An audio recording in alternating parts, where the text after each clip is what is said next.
Welcome back to cooking beginners channel. நம்ம channel இன்றைக்கி என்ன ஸ்பெஷல்னால் சுவையான மட்டன் பிரியாணி, ப்ரான் கறி இல்லைனா தொக்கு, கத்திரிக்காய் கிரேவி. இது எப்படி செய்யலான்றதை பார்க்கலாம். வாங்க நம்ம இப்போ பிரியாணி செய்ய ஸ்டார்ட் பண்ணலாம். இது ஸ்டார்ட் பண்ணுறதுக்கு முன்னாடி அரிசியை நல்லா வாஷ் பண்ணிவிட்டு ஒரு 1/2 hour நம்ம ஊற வச்சிடலாம். ஜென்ரலாக நம்ம எவ்வளோ மட்டன் எடுக்கிறோமோ அதே அளவுக்கு தான் ரைஸும் எடுக்கணும். இன்றைக்கி நான் 3/4 கிலோ மட்டன் எடுத்திருக்கேன், 750 கிராம் ரைஸ் எடுத்திருக்கேன்.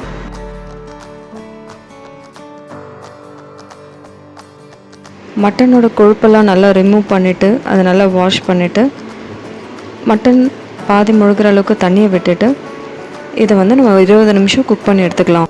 மட்டன் வேக வைக்கிறதுக்கு முன்னாடி இதோட கொஞ்சம் மசாலாஸ்லாம் ஆட் பண்ணிக்கலாம். 1/4 டீஸ்பூன் மஞ்சள் தூள், 1 டீஸ்பூன் சீரகத்தூள், 1 teaspoon garam masala, 1 teaspoon pepper பொடி. ஒரு 20 நிமிஷத்துக்கு நம்ம குக் பண்ணி எடுத்துக்கலாம். நல்லா குக் பண்ணி எடுத்ததுக்கப்புறமா இந்த தண்ணியை நம்ம அளந்து தான் பிரியாணி செய்ய போகிறோம். அதனால் நம்மளுக்கு குழையாமல் நல்லா வரும்.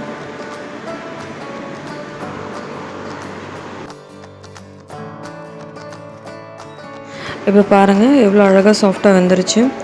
எப்பயுமே மட்டன் வாங்கும்பொழுது மட்டன் முன்கால் நல்லா சாஃப்டாக இருக்கும். ஸோ அதை நம்ம கேட்டு வாங்கினோன்னா கொஞ்சம் நல்லாயிருக்கும். இப்போது மட்டனை நல்லா குக் பண்ணி ரெடி பண்ணி வச்சாச்சு. இப்போ நெக்ஸ்ட்டு பிரியாணிக்கு தேவையான பொருளை நம்ம ரெடி பண்ணி வச்சுக்கலாம். வெங்காயம், தக்காளி கட் பண்ணிக்கலாம். இந்த பச்சை மிளகாய், இஞ்சி, பூண்டு எல்லாத்தையும் நம்ம உரித்து ரெடியாக வச்சுக்கலாம். ஜென்ரலாக பச்சை மிளகாய் நம்ம 3 இல்லை 4 எடுத்துப்போம் 1 கப் அரிசிக்கு. இன்றைக்கி நம்ம 3 கப்பு எடுத்ததுனால நான் 12 பச்சை மிளகாய் எடுத்திருக்கேன். இது கொஞ்சம் காரம் கம்மியாக இருக்கிறதுனால அதுக்கேற்ற மாதிரி நான் போட்டிருக்கேன். நீங்களும் பார்த்துட்டு அதுக்கேற்ற மாதிரி போட்டுக்கோங்க. இஞ்சி பூண்டு விழுதாக போடுறதா இருந்துச்சுன்னா 1 இல்லை 1.5 டீஸ்பூன் போடுவோம் 1 கப் அரிசிக்கு. அதுக்கேற்ற மாதிரி நம்ம இன்றைக்கி இஞ்சி பூண்டு முழுசாகவே எடுத்துக்கிட்டு இது எல்லாத்தையும் சேர்த்து கிரைண்ட் பண்ணி போட போகிறோம் இன்றைக்கி. ஸோ நான் இன்றைக்கி 3.5 கப்பு எடுத்ததுனால அதுக்கேற்ற மாதிரி நீங்கள் எல்லாமே அரேஞ்ச் பண்ணி போட்டுக்கணும். ஊற வச்ச அரிசியை தண்ணியெலாம் நல்லா வடிகட்டிட்டு ஒரு 2 டேபிள் ஸ்பூன் நெய்யில் போட்டு வறுத்து எடுத்துக்கலாம். ஒரு 5 நிமிஷத்துக்கு நம்ம வறுத்து எடுத்துக்கலாம். இது செய்கிறதுனால நம்ம பிரியாணி ஸ்டிக்கியாக இல்லாமல் நல்லா உதிர்த்து நல்லா வரும்.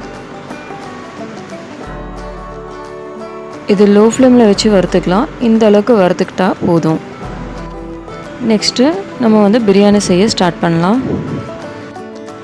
இன்றைக்கி நான் 12 டேபிள் ஸ்பூன் எண்ணெய் விட்டுருக்கேன். எண்ணெய் இந்த மாதிரி நல்லா ஸ்ப்ரெட் பண்ணிக்கோங்க. இதில் 2 பிரியாணி இலை,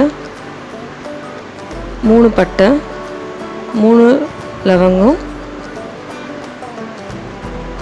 4 ஏலக்காய், 2 நட்சத்திர சோம்பு. இதை கொஞ்சம் நேரம் ஃப்ரை பண்ணிக்கலாம். தேவைன்னா நம்ம கேஷ்யூ நட் ஒரு 2 டேபிள் ஸ்பூன் ஆட் பண்ணிக்கலாம்.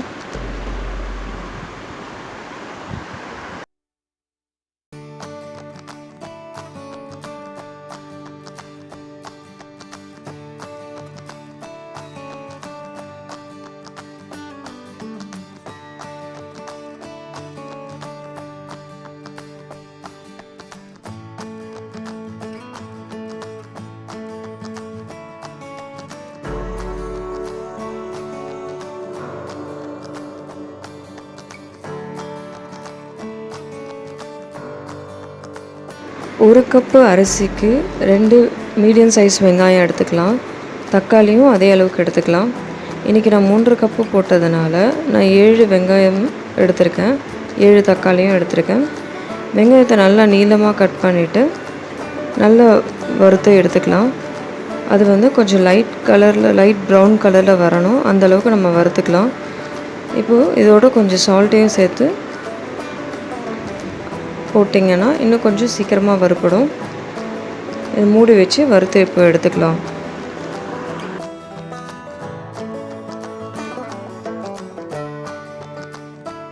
வெங்காயம் இப்போ நல்லா வதக்கியாச்சு. இப்போ இதோட இஞ்சி பூண்டு பச்சை மிளகாய் நம்ம அரைச்சோம் இல்லையா, அதையும் சேர்த்து நம்ம நல்லா வதக்கிக்கலாம்.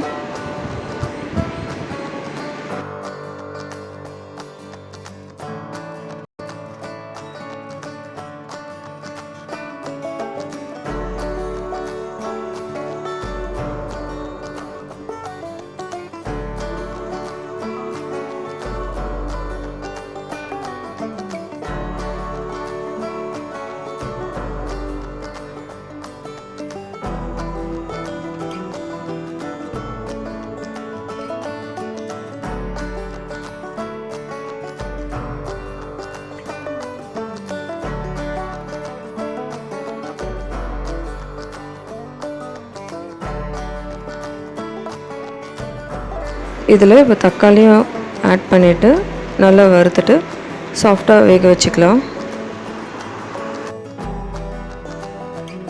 இப்போது இதோட மஞ்சள் தூள் 1/2 டீஸ்பூன் ஆட் பண்ணிக்கலாம். மிளகாய் தூள் வந்து நான் ஒரு 2.5 டீஸ்பூன் ஆட் பண்ணுறேன். ஃபஸ்ட்டு வந்து நம்ம பச்சை மிளகாவும் ஆட் பண்ணியிருக்கோம். நீங்கள் அந்த காரத்துக்கு ஏற்ற மாதிரி நீங்கள் போட்டுக்கணும். இதோட சீரகத்தூளும் நான் 2 டீஸ்பூன் ஆட் பண்ணிக்கிறேன்.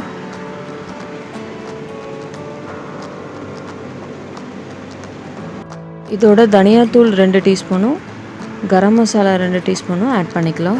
ஆட் பண்ணிவிட்டு நல்லா மிக்ஸ் பண்ணிக்கலாம்.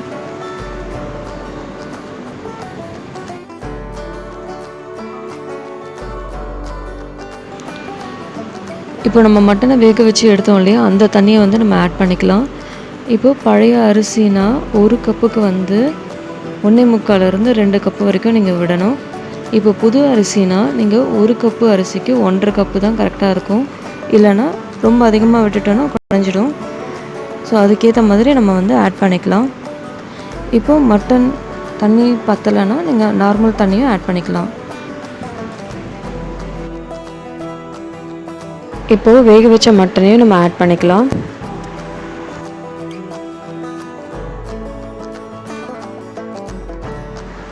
நான் ஒரு 1/2 கப்பு அளவுக்கு தயிரையும் ஆட் பண்ணிக்கிறேன்.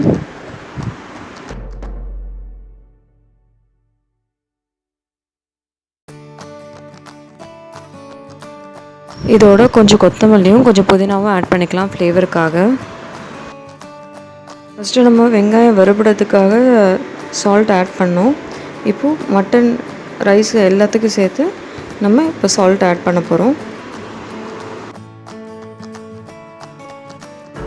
இப்போது தண்ணியும் நல்லா கொதிச்சிட்ருக்கு. இதில் வறுத்த அரிசியை போட்டு 10 நிமிஷம் குக்கரை மூடி வச்சுட்டு விசிலையும் போட்டுட்டு மீடியம் ஃப்ளேமில் வச்சுட்டு குக் பண்ணிக்கலாம்.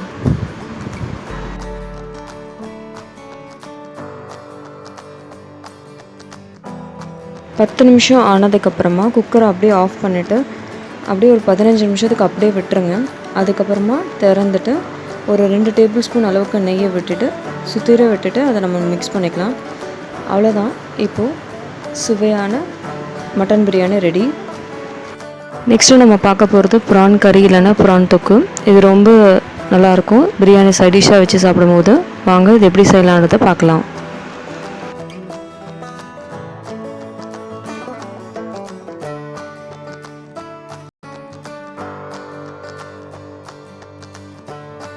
இன்றைக்கி வந்து 1/2 கிலோ ப்ரான் யூஸ் பண்ணுறோம். அதனால் வந்து நான் 2 வெங்காயம் 2 தக்காளி எடுத்திருக்கேன். 3 பச்சை மிளகாய், கொஞ்சம் கருவேப்பிலை எடுத்திருக்கேன். 3 டேபிள் ஸ்பூன் எண்ணெயை ஆட் பண்ணிக்கலாம். அதோட 2 பட்டை, 3 கிராம்பு, 2 ஏலக்காய் அதை போட்டு நல்லா ஃப்ரை பண்ணிக்கலாம். அதோட 3 பச்சை மிளகாய் நீளமாக கட் பண்ணிவிட்டு அதையும் போட்டு ஃப்ரை பண்ணிக்கலாம். இதோட 2 வெங்காயம் பொடி பொடியாக கட் பண்ணிவிட்டு அதையும் போட்டு ஃப்ரை பண்ணிக்கலாம்.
இதோட பொடி பொடியாக கட் பண்ண தக்காளியும் ஆட் பண்ணிவிட்டு ஃப்ரை பண்ணிக்கலாம்.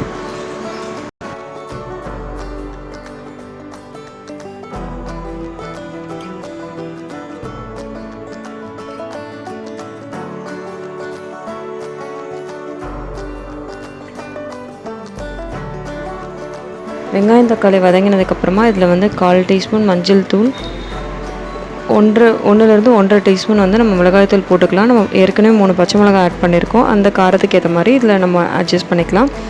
1 டீஸ்பூன் நான் தனியாத்தூள் ஆட் பண்ணியிருக்கேன்.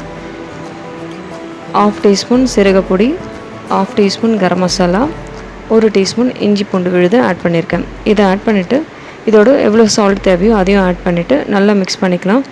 மிக்ஸ் பண்ணதுக்கப்புறமா இப்போ நம்ம வந்து ப்ரானை போட்டு ஃப்ரை பண்ணிக்கலாம். இதில் ப்ரானில் வர தண்ணியே வந்து குக் பண்ணிடும். நம்மளுக்கு தேவைன்னா இன்னும் கொஞ்சமாக ஒரு 1/4 டம்ளருக்கு குறைச்சலாக கூட நீங்கள் தண்ணி ஆட் பண்ணிவிட்டு கொஞ்சம் நேரம் மூடி வச்சு குக் பண்ணலாம்.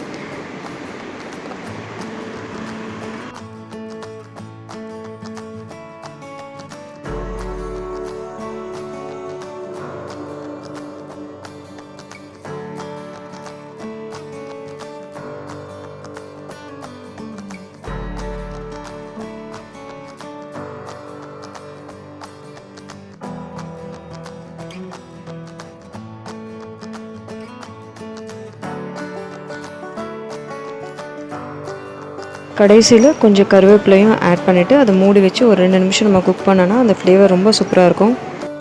இப்போது பிரியாணி, ப்ரான் தொக்கு இல்லைனா கறி, கத்திரிக்காய் கிரேவி எல்லாம் ரெடி.